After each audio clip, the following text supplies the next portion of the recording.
नमस्कार, मैं हूं आशीष वर्मा। मॉर्निंग कॉल में आपका स्वागत है। शुरुआत इस वक्त की हेडलाइंस के साथ।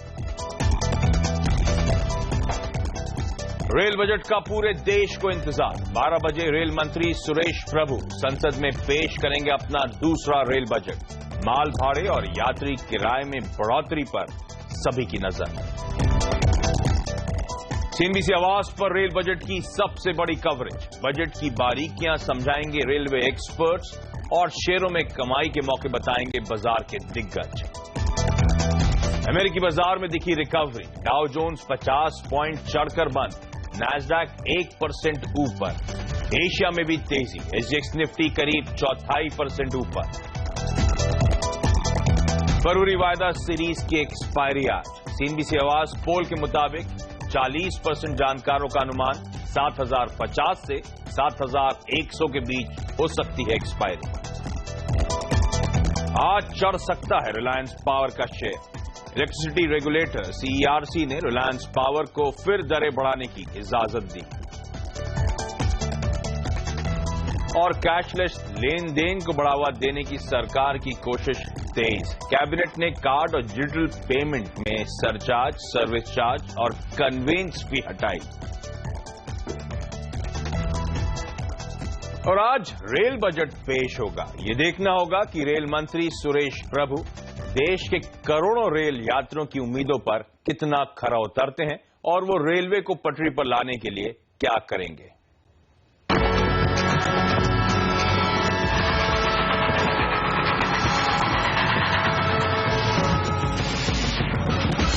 तो प्रभु के रेल बजट में इस बार आपको हमको क्या मिलेगा? क्या वो रेलवे की खस्ता हालत को ठीक कर पाएंगे? आधुनिकीकरण के लिए पैसे का जुगाड़ कैसे करेंगे? इन सवालों के जवाब के साथ हमारे तीन संवाददाता फील्ड पर हैं।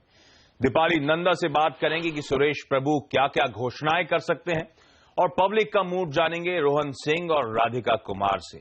सबसे पहले चलते हैं दीपाली के पास। दीपाली, हाय, गुड मॉर्निंग। सुरेश प्रभु आज क्या क्या ऐलान कर सकते हैं, पहले तो हम सबको ये बताएं। करीब 12 बजे रेल मंत्री सुरेश प्रभु अपना दूसरा बजट पेश करेंगे और जहां तक आम यात्रियों से जुड़े ऐलानों की बात है तो इस बार रेल बजट में प्रभु का फोकस खासतौर पर यात्री सुविधाओं को दुरुस्त करने पर हो सकता है।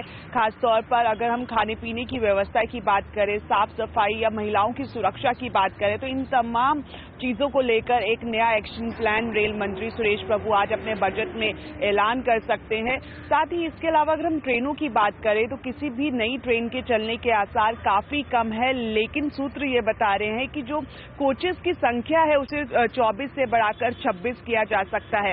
इसके अलावा रेल मंत्री सुरेश प्रभु का फोकस स्टेशनों के आधुनिकीकरण पर भी होगा और इस पूरी योजना को अंजाम देने के लिए पब्लिक प्राइवेट पार्टनरशिप का जो मॉड्यूल है उसको अपनाया जा सकता है और एक अलग से रोड मैप की भी घोषणा की जा सकती है। साथ ही ये भी जानकारी मिल रही है कि रेल मंत्रालय ने पूरे देश भर से ए और A1 कैटेगरी के करीब 400 रेलवे स्टेशनों को चुना है जिन्हें ग्रीन स्टेशन के तौर पर डेवलप किया जाएगा। रेल मंत्री सुरेश प्रभु खासतौर पर रुचि रखते हैं क्लाइमेट चेंज को लेकर और स्टेशन को, रेल मंत्रालय को भी इसमें भागीदार बनाते हुए ग्रीन स्टेशन बनाने की योजना का ऐलान आज किया जा सकता है। ओके दीपाली, लेकिन रेलवे की माली हालत जो है काफी खराब है। हम लगातार उसके बारे में बात करते रहते हैं।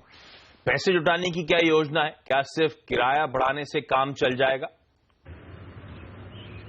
जी, आपने बिल्कुल सही कहा कि रेलवे की जो मौजूदा कमजोर आर्थिक हालत है वो किसी से छिपी नहीं है और इस वक्त रेल मंत्री सुरेश प्रभु के सामने सबसे बड़ी चुनौती है 7वें पे कमीशन की सिफारिशों को लागू करना, जिसके लिए सुरेश प्रभु को करीब 32,000 करोड़ रुपए अतिरिक्त राशि की जरूरत होगी और मौजूदा हालत रेलवे की ये इजाजत नहीं देती है कि इतनी राशि को वहां पर एब्जॉर्ब किया जा सके। तो इस लिहाज से सूत्र जो हमें बता रहे हैं कि जो फ्रेट लिबरलाइजेशन है, अगर हम फ्रेट की बात करें तो रेलवे की आमदनी का बड़ा स्रोत ही माल ढुलाई है। करीब 65% से ज्यादा आमदनी रेलवे को माल ढुलाई से होती है, जिसमें इस साल के आखिर तक हम देख रहे हैं कि काफी गिरावट आई है। तो फ्रेट लिबरलाइजेशन को लेकर एक बड़ा ऐलान किया जा सकता है। अभी तक ऑटो और एफएमसीजी जैसे सेक्टर माल ढुलाई से रेलवे के जरिए काफी दूर है, उन्हें अपने पास लाने के लिए एक इंसेंटिवाइज स्कीम का भी ऐलान किया जा सकता है। साथ ही मैं ये भी बताना चाहूंगी कि जो रेल मंत्री सुरेश प्रभु है, उन्होंने जब बैठक करी अपने ऑफिसर्स के साथ, तो हमें उससे ये जानकारी मिली कि उन्होंने साफ तौर पर दो टूक शब्दों में कहा है कि जो GBS है, यानी कि ग्रॉस बजटरी सपोर्ट पर वो पूरे तरीके से निर्भर नहीं रहना चाहते हैं। वो चाहते हैं कि उनके अधिकारी वो मिलकर जो एक्सटर्नल बजटरी रिसोर्सेज है उसका इंतजाम करें, यानी कि FDI और PPP मोड के जरिए रेलवे में निवेश को बढ़ावा देने पर भी इस रेल बजट में मंत्री का फोकस होगा। ओके रोहन, हाय, गुड मॉर्निंग। आप तो नई दिल्ली रेलवे स्टेशन पर हैं, पब्लिक के बीच में, क्या चाहते हैं लोग रेल मंत्री से? जी बिल्कुल, यहाँ पे रेलवे स्टेशन पर भी लोगों के मन में आज एक ही सवाल है कि क्या नया लाने जा रहे हैं रेल मंत्री सुरेश प्रभु आज अपने रेल बजट में। लोगों से पूछते हैं उनकी क्या डिमांड है, उनकी क्या विश लिस्ट है। आप बताएं सर, क्या चाहेंगे आप रेल मंत्री से?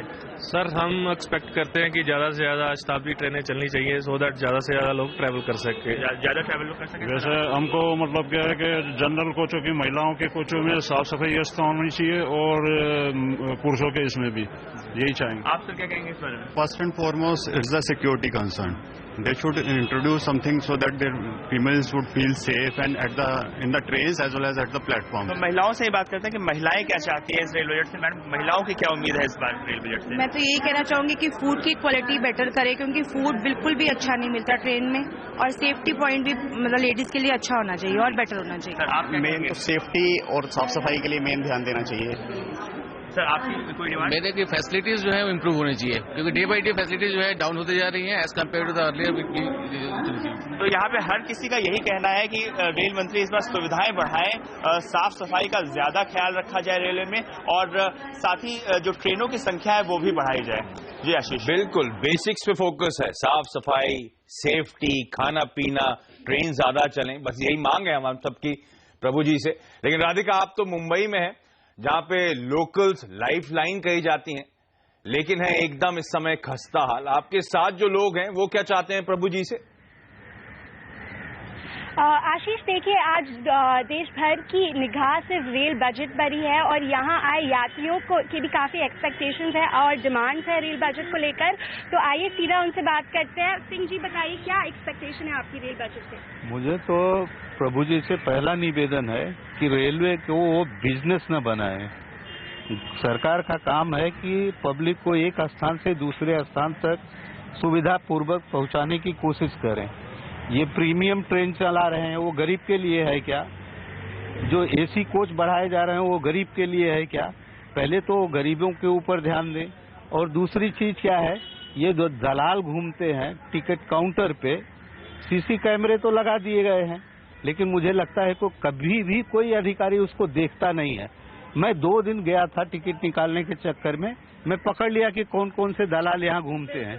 क्या आप बताइए, क्या ये अधिकारी नहीं बता सकते?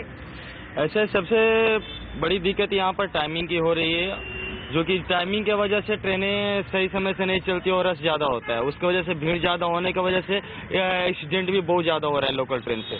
बिल्कुल। और सर, स्टूडेंट के पर्सपेक्टिव से आपकी क्या जरूरतें हैं इस रेल बजट को लेकर? स्टूडेंट के लिए, लोगों के लिए एक डब्बा एक देना चाहिए अलग से, क्योंकि एग्जाम अभी 12 का भी एग्जाम आ रहा है, 10वीं का एग्जाम रहता है। वो टाइम पे क्या होता है, ट्रेन का टाइम टेबल भी नहीं देते कुछ भी, और क्या कोई भी डब्बे में जाने के लिए कुछ भी मतलब देते नहीं। और फर्स्ट क्लास डब्बे में कभी जाएगा तो उसके लिए बोलते कि हम लोग को इधर अलाउड नहीं, ये नहीं, वो नहीं है। उसका पासेस भी ज्यादा हो रहा है, आम लोगों के लिए वो प्रॉब्लम ही हो रहा है पूरा।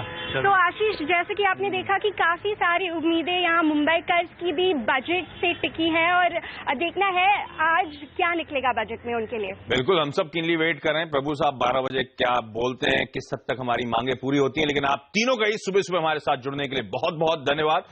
तो आज 12 बजे होगा हमारा रेल बजट पे फोकस, और एक लंबा चौड़ा लाइनअप होगा सीएनबी की आवाज पर, एक्स रेल ऑफिशियल्स का, बाजार के जाने माने दिग्गजों का, जिनसे हम समझेंगे रेल बजट कैसा था, और हम और आप स्टॉक मार्केट के लिहाज से किस तरह से कमाई के मौके ढूंढने। तो पूरी तरह से दिन भर आज फोकस उसी पर रहने वाला है। लेकिन अब फोकस इक्विटी मार्केट्स पर। सबसे पहले देख लेते हैं आज गुरुवार की सुबह किस तरह के संकेत आ रहे हैं। SGX निफ्टी दर्शा रहा है कि शायद कल के क्लोजिंग लेवल्स के आसपास ही शुरुआत होती हुई नजर आए। दरअसल ग्लोबली इक्विटी मार्केट्स मिले जुले थे, पूरी तरह से पैक था कच्चा तेल। शुरुआत में प्रेशर था तो यूरोप उस बीच प्रेशर में कमजोरी के साथ बंद हुए, लेकिन कच्चे तेल में बाद में एक स्मार्ट रिकवरी देखने को मिली जिससे अमेरिका को फायदा मिला है। वो सब डिटेल में जब डिम्पी जुड़ेंगे उनसे मैं बातचीत करूंगा, लेकिन सबसे पहले देख लेते हैं सीएनबीसी आवाज के मार्केट सेक्रेटरी अनिल सिंघवी का क्या मानना है। अनिल का कहना है कि भारतीय बाजारों में आज उतार चढ़ाव देखने को मिलेगा, अस्थिरता देखने को मिलेगी। तो ऐसे में हमारी और आपकी रणनीति क्या हो, ये अनिल से मैं आगे जानूंगा, लेकिन इस समय डिम्पी मेरे साथ जुड़ चुके हैं। डिम्पी हाय, गुड मॉर्निंग। सॉरी थोड़ा डिले के साथ आज आपके पास आ रहे हैं। कैसे हैं ग्लोबल संकेत? आज रेलवे बजट का एक अहम दिन है, तो हमारा डोमेस्टिक क्यू तो एक वो बनेगा ही बनेगा, लेकिन आज ग्लोबल क्यूज कैसे हैं? ठीक, उससे पहले अमेरिकी बाजारों में जो कच्चे तेल में बढ़त आई है उसने काफी हद तक आपको बेस दिया है आज के ट्रेडिंग के लिए, और वो इस वजह से भी क्योंकि आंकड़े आने ड्यू थे और ये बड़े इंपॉर्टेंट थे। कल भी हमने बात आपके सामने रखी थी कि गैसोलीन और जो तेल भंडार के आंकड़े आएंगे वो काफी हद तक कच्चे तेल के मोमेंटम को तय करेंगे। हर रोज करीब 5% से ज्यादा के वॉलिडिटी है कच्चे तेल में, और यही एक बड़ा फैक्टर बना हुआ है जो कि बाजार को बढ़त या फिर गिरावट दिखा रहा है। कल जब अमेरिका में आंकड़े आए, क्रूड के इन्वेंट्री के आंकड़े आए, तो वहां पे जो भंडार बढ़ा है कच्चे तेल का वो 3.5 मिलियन बढ़ा है। उम्मीद से कह सकते हैं कि आधा हुआ है। पिछले हफ्ते ये करीब इससे कहीं ज्यादा था, लेकिन इस बार 3.5 मिलियन है, तो इसने एक तो सपोर्ट दिया। गैसोलीन बढ़ने की उम्मीद थी लेकिन वो घट गया है 0.4 मिलियन का, तो दूसरा बड़ा फैक्टर है, इसने क्रूड को एकाएक शार्पनेस दी है और एक ही घंटे के अंदर करीब 4% ज्यादा कच्चा तेल और गैसोलीन के प्राइसेस हमने बढ़ते हुए देखे हैं। एनर्जी काउंटर्स को भी इसका बेनिफिट मिला। कल जनवरी में नए घरों की बिक्री के आंकड़े भी आए, हालांकि उससे थोड़ा मूड बिगाड़ा है, 5 लाख से नीचे चला गया आंकड़ा, जो कि 5 लाख से ऊपर आने की उम्मीद थी। सर्विस पीएमआई भी थोड़ा घट कर आया है, 50 की उम्मीद थी, 49.8 आया है। और साथ ही एक अहम आंकड़ा यह है कि G20 के देशों के वित्त मंत्रियों की जो बैठक है अब शंघाई में शुरू हो गई है, तो उम्मीद करते हैं यहां से कुछ पॉजिटिव निकल के आएगा। ओके, तो पूरी तरह से कच्चे तेल का फायदा मिला फाइनली अमेरिकन मार्केट्स को, और इसीलिए आप देख रहे हैं एशिया में आज थोड़ा सा बेहतर कामकाज होता हुआ। अदरवाइज यूरोप तो कल तगड़े प्रेशर के साथ, कमजोरी के साथ बंद हुए हैं। लेकिन भारतीय बाजारों में कल आपको याद होगा दबाव के साथ कामकाज था, दिन भर प्रेशर देखने को मिला। फाइनली दिन के लोज पे जाके हम क्लोज हुए। सेंसेक्स और निफ्टी में 1.25% से ज्यादा की कमजोरी थी, और निफ्टी तो इनफैक्ट 7018 के लेवल्स पर जाकर कर बंद हुआ है। तमाम सेक्टोरल पॉकेट्स लाल निशान में थी, और सबसे बड़ी दिक्कत हमेशा की तरह फिर से एक बार बैंक्स बना। 1.5% के आसपास की बैंक निफ्टी में हमने देखा कमजोरी थी। लेकिन सीएनबीसी आवाज के मार्केट सेक्रेटरी अनिल सिंघवी आज हमारे साथ जुड़ चुके हैं। अनिल जी हाय, गुड मॉर्निंग। आपकी मैं कोट प्लेट पढ़ रहा था, उतार चढ़ाव देखने को मिलेगा, तो ऐसे में रणनीति क्या बनाऊं सर? नहीं, अनिल से शायद इस समय बातचीत नहीं हो पा रही है, लेकिन अनिल की कोट प्लेट्स आपकी स्क्रीन पर, उतार चढ़ाव की मैं बात कर रहा था, वही प्लेट आपकी स्क्रीन पर। अनिल मानते हैं 7000 के लेवल्स पर भारतीय बाजारों में एक सपोर्ट देखने को मिलेगा, 7100 तक के लेवल्स तक शायद एक रिकवरी देखने को मिले। तो यानी कि मोटा मोटी मूड पॉजिटिव है, क्योंकि हम 7000 के तो बेहद करीब हैं, इन लेवल्स के शायद नीचे जाते हुए नजर ना आए। अनिल मेरे साथ जुड़ चुके हैं। अनिल हाय, गुड मॉर्निंग। उतार चढ़ाव रहेगा, तो ऐसे में मेरी रणनीति क्या हो सर? बहुत सारे मूवेबल फैक्टर हैं आज आशीष, इसलिए क्लियर कट रणनीति देना थोड़ा सा मुश्किल हो रहा है। रिकवरी तो होगी, इसमें कोई डाउट नहीं, क्योंकि बाजार अहम लेवल के आसपास है और सही समय पर क्रूड थोड़ा सा बढ़ता हुआ दिखा है और ग्लोबल मार्केट्स की थोड़ी सी रिकवरी के आसार दिख रहे हैं। लेकिन अब कितनी टिकाऊ होगी ये बड़ा सवाल है। लगता है एक बार 7100 की तरफ बढ़ने की कोशिश कर सकता है निफ्टी, क्योंकि पहले रेल बजट है और उसके बाद एक्सपायरी है, तो वोलेटाइल ट्रेडिंग सेशन की मैं उम्मीद कर रहा हूँ। एक्चुअली होता तो ये बढ़िया था कि थोड़ा कमजोर खुल के रिकवरी होती, लेकिन चूंकि संकेत पहले रिकवरी के दिख रहे हैं, तो मुझे लगता है 7100 के ऊपर जाना थोड़ा मुश्किल दिख रहा है। तो उन लेवल के आसपास थोड़े से हल्के होने की कोशिश करें, और क्लियर कट डायरेक्शन बाजार का जो बनेगा शायद वो अब अगले हफ्ते बजट के बाद ही बनता हुआ दिखेगा, और तब तक थोड़े से वोलेटाइल ट्रेड रह सकते। तो अगर ट्रेड करना ही है तो स्ट्रिक्ट स्टॉप लॉस के साथ, कम क्वांटिटी में और ट्रेंड के विपरीत। Okay, clear cut. ज्यादा कन्विक्शन के साथ ना उतरे बाजार में, क्वांटिटी छोटी रखें, स्ट्रिक्ट स्टॉप लॉस लगाएं, और अनिल जो लेवल्स कह रहे हैं वो आपकी स्क्रीन पे चलते हुए। बाजार पे एक और एक्सपर्ट की राय लेकर आऊंगा, लेकिन इस समय एक छोटा सा ब्रेक के बाद एक और एक्सपर्ट की स्ट्रैटेजी और साथ साथ स्टॉक स्पेसिफिक एक्शंस पर focus.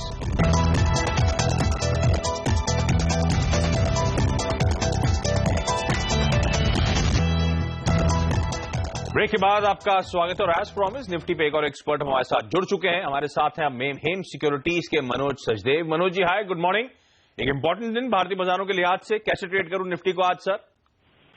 Ashish ji morning. Nifty में अगर ट्रेड देखें तो F&O में जो मेजर सपोर्ट है वो नियर अबाउट 7000 के निकल के आ रहा है, तो शॉर्ट टर्म के लिए निफ्टी को बाय करके चल सकते हैं। नीचे में 6960 का एक स्टॉप लॉस लगाएं, ऊपर में 7150 तक के टारगेट 2-3 दिनों में ही देखने को मिलेंगे।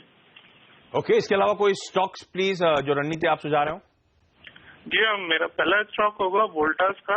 इसका अगर डेली चार्ट देखें तो इसमें जो रेंज निकल के आ रही है, नीचे में 225 और ऊपर में 245, इसी रेंज पे जो है ये ट्रेड कर रहा है। तो 228 के स्टॉप लॉस से इसको बाय कर सकते हैं 245 के टारगेट के लिए। दूसरा जो स्टॉक होगा वो होगा अजंता फार्मा का। अगर इसका वीकली चार्ट देखें तो मेजर सपोर्ट जो है, मेजर रेजिस्टेंस जो है 1345 पे है और इसकी क्लोजिंग आई थी 1340। मोस्ट प्रॉब्ली आज यहाँ पर ब्रेकआउट आना चाहिए, तो 1310 के स्टॉप लॉस से 1420 के टारगेट के लिए बाय करें। ओके, चलिए हमने दो एक्सपर्ट से बात की। इंटरेस्टिंगली दोनों का व्यू मोटा मोटी सेम ही है। अनिल भी यही कह रहे थे 7000 का सपोर्ट है, मनोज ने भी वही कहा 7000 का सपोर्ट है। शायद कन्विक्शन बाय साइड पे आ रहा है, तो उन लेवल्स के आसपास अपने उसके नीचे थोड़ा स्टॉप लॉस प्लेस करें। और मनोज मानते हैं 7150 तक के टारगेट शायद आपको निफ्टी में देखने को मिले। अनिल का भी कहना था 7100 तक की रिकवरी शायद पॉसिबल है। लेकिन चलिए आज कौन से टॉप 5 शेयर्स रहेंगे फोकस में, जानते हैं मेरे सहयोगी हेमंत गई से, जो मेरे साथ स्टूडियो में जुड़ चुके हैं। हेमंत, हाय, गुड मॉर्निंग। मॉर्निंग आशीष। कौन से स्टॉक रडार पे रहेंगे आज? स्मार्ट लिंक नेटवर्क, इस पर नजर रखिएगा क्योंकि यहां पर एक बोर्ड बैठक बुलाई गई है 29 फरवरी यानी सोमवार को। बायबैक के ऊपर कंपनी विचार करेगी। तो आजकल देखिए एक के बाद एक बायबैक्स हो रहे हैं। डॉक्टर रेड्डी की तरफ से हुआ, उसके बाद जस्ट डायल की तरफ से, और अब ये अनाउंसमेंट आता हुआ। रिलायंस पावर पर भी नजर रखिए। शासन में जो यूएमपीपी है इनका, वहां से अब दूसरी बार देखिए पावर टैरिफ को इंक्रीज करने की मंजूरी रेगुलेटर ने दे दी है। और ये जो मंजूरी मिली है वो FY14, FY15 और अगस्त FY16 तक मिली है। तो साफ तौर पर पुराने डेट से ये दाम बढ़ा पाएंगे, वो वसूल पाएंगे। तो ये एक अच्छी पॉजिटिव खबर। तो रिलायंस पावर और रिलायंस इंफ्रा दोनों ही शेयरों में आज तेजी देखने को मिल सकती है। JBK पावर एक और ऐसी कंपनी जिस पर नजर रखिए। चर्चा चल रही है कि सज्जन जिंदल ग्रुप को अपना एयरपोर्ट के एसेट्स बेच सकते हैं। तो 10 रुपए से नीचे का शेयर है। इस खबर पर हो सकता है अच्छे मूव्स परसेंटेज टर्म्स में आपको दे दे। ITDC एक और ऐसी सरकारी कंपनी जहां पर काफी दिन से चर्चा चल रही थी कि सरकार अपने होटल्स को बेचेगी, और चर्चा अब ये बन गई है कि जनपद में जो इनका होटल है दिल्ली में, वो शायद सबसे पहले बिकता हुआ नजर आए। डाइवेस्टमेंट डिपार्टमेंट, टूरिज्म मंत्रालय सब एक पेज पर हैं। इससे अच्छा पैसा मिल सकता है। तो इस शेयर पर नजर रखिएगा। इलिक्विड काउंटर है, अच्छे मूव्स देता है इस तरह की खबरों पर। और ONGC पर भी नजर रखिए। वेनेजुएला की एक ऑयल कंपनी है, वो दरअसल कुछ हिस्सेदारी खरीद सकती है एसेट्स में ONGC के। साथ ही इनको एक एनवायरमेंटल मंजूरी भी मिली है त्रिपुरा ड्रिलिंग प्रोजेक्ट के लिए। 758 करोड़ रुपीस का वो प्रोजेक्ट है। तो एक हरी झंडी एक प्रोजेक्ट को मिलती हुई और वेनेजुएला की ये खबर, इन दोनों ही खबरों के चलते इस शेयर पर भी आज एक्शन रह सकता है। इंटरेस्टिंग, सारे स्टॉक्स पॉजिटिव ही हैं जो आज आपके रडार पे हैं। स्मार्ट लिंक बायबैक के चलते, रिलायंस पावर, रिलायंस इंफ्रा और टैरिफ हाइक्स के चलते, JBK power airport stake sale शायद होता हुआ नजर आए। ITDC डिसइन्वेस्टमेंट या डाइवेस्टमेंट कह लें उसके चलते, और ONGC वेनेजुएलन कंपनी स्टेक खरीद सकती है और एनवायरमेंटल नॉड या मंजूरी भी मिली है। तो ये तमाम पॉजिटिव खबरें आती हुई, लेकिन सीधी सी आवाज पर आ गया है बाजार में पैसे बनाने के साथ साथ इनाम जीतने का मुकाबला। अगर आप सेबी में रजिस्टर्ड एडवाइजर हैं तो आप प्रो एडवाइजरी चैंपियनशिप के लिए रजिस्टर करें और पाएं चमचमाती मर्सिडीज कार जीतने का मौका। ट्रेडिंग इन्वेस्टमेंट स्ट्रैटेजी का अनोखा मुकाबला जल्द ही शुरू होने वाला है।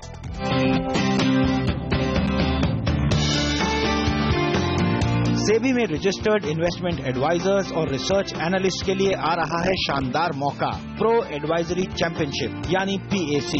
सिर्फ CNBC आवाज पर आपको मिलेगा इस चैंपियनशिप का पूरा ब्यौरा और शानदार इनाम जीतने का मौका। और इसमें हिस्सा ले सकते हैं इंट्राडे और पोजिशनल कॉल्स देने वाले एडवाइजर्स। ये मुकाबला इक्विटी, कमोडिटी और करेंसी तीनों मोर्चों पर एक साथ चलेगा।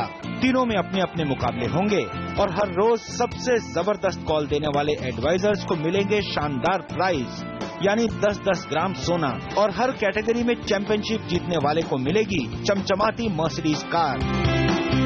चैंपियनशिप में हिस्सा लेने के लिए आपको सेबी से रजिस्टर्ड इन्वेस्टमेंट एडवाइजर या रिसर्च एनालिस्ट होना जरूरी है। इसके बाद आपको advisoryमंडी.com के रजिस्ट्रेशन पेज पर जाना है, अपना ब्यौरा भरकर रजिस्ट्रेशन करवाना है और आप इस चैंपियनशिप में हिस्सा लेने के लिए तैयार हैं। चैंपियनशिप का पहला सीजन 21 अप्रैल से शुरू होगा और सबसे बड़ी बात, इस चैंपियनशिप में हिस्सा लेने के लिए आपको कोई फीस नहीं भरनी। ओके, चलिए यहाँ पे एक छोटा सा ब्रेक के बाद कमोडिटीज और करेंसी मार्केट्स पर फोकस।